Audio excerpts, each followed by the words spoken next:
તારીખ 6 જુલાઈ 2024ના રોજ જિજ્ઞાનગર ડિંડોલી પાસેથી તારાચંદ ઉત્તમ પાટીલના એક 6 વર્ષના બાળકનું કિડનેપ થયો હતો. 6 તારીખે આ બાળક ગુમ થતા એના પિતાજીએ 7 તારીખે પોલીસને ઇન્ફોર્મ કર્યા હતા. તમામ પોલીસ રથયાત્રા બંદોબસ્તમાં રોકાયેલી હતી. તેમ છતાં 7 તારીખથી કન્ટિન્યુ સુરત ક્રાઇમ બ્રાન્ચની ટીમ, ડિંડોલી પોલીસ સ્ટેશનની ટીમ વગેરે રાત દિવસ મહેનત કરતા હતા.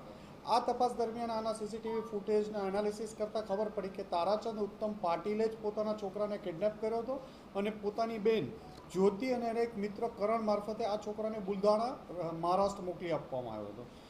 ગઈ મોડી રાત્રે આજ વહેલી સવારે 3 વાગે સુરત ક્રાઇમ બ્રાન્ચની ટીમ અને ડિંડોલી પોલીસની ટીમે એને નંદુરબાર પાસેથી ચાલુ ટ્રેનમાંથી છોકરાને આઈડેન્ટિફાઈ કરી અને બાળક અને એની સાથે કિડનેપિંગ કરણને બંનેને પકડી પાડવામાં આવ્યા હતા.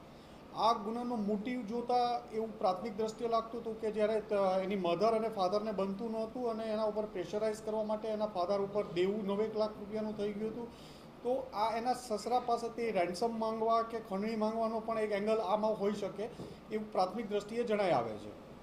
હાલ આમાં એના ફાધર તારાચંદ ઉત્તમ પાટીલ, એની બહેન જ્યોતિ ઠાકરે અને કરણ વાકોડે 3ની ધરપકડ કરવામાં આવી છે અને આગળની તપાસ ચાલુ છે.